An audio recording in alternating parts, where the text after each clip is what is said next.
আওয়ামী লীগের ক্ষমতায় থাকা অবস্থায় সবগুলো জাতীয় নির্বাচনই ছিল প্রশ্নবিদ্ধ। দুর্নীতি দমন কমিশনে অভিযোগ এসেছে, এসব নির্বাচনে আওয়ামী লীগকে বিজয়ী করতে রাষ্ট্রীয় ক্ষমতা ব্যবহার করেছিল শেখ হাসিনার নেতৃত্বে বিভিন্ন স্তরের নেতাকর্মী ও সরকারি উচ্চ পর্যায়ের কর্মকর্তারা।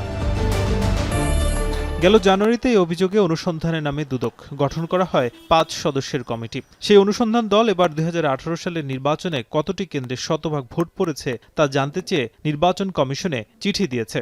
অনুসন্ধান সংক্রান্তে দালিলিক প্রমাণাদি সংগ্রহের জন্য অনুসন্ধান দল নির্বাচন অফিস ও আরও অন্যান্য যেই প্রাসঙ্গিক দপ্তর রয়েছে সবগুলোতেই তারা পত্র যোগাযোগ করেছে।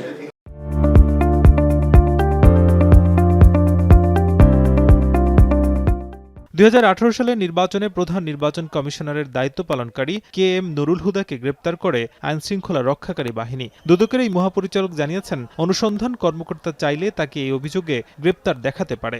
আমাদের যে অনুসন্ধান দল কাজ করছে, যে বিষয় নিয়ে তারা কাজ করছেন, সেই বিষয়ের সাথে যদি সম্পৃক্ত হয়ে আরও অন্যান্য কোনো বিষয়ে এটার সাথে আসে, তখন তাদের সুপারিশ এই বিষয়ে থাকবে। এদিকে ইসলামী ব্যাংক থেকে ১,০০০ কোটি টাকার বেশি আত্মসাতের অভিযোগে দুদকের মামলায় ব্যাংকটির সাবেক এমডি মনিরুল মাওলাকে আদালতের মাধ্যমে জেল হাজতে পাঠানো হয়েছে। নাজমুস সাকিব, এখন, ঢাকা।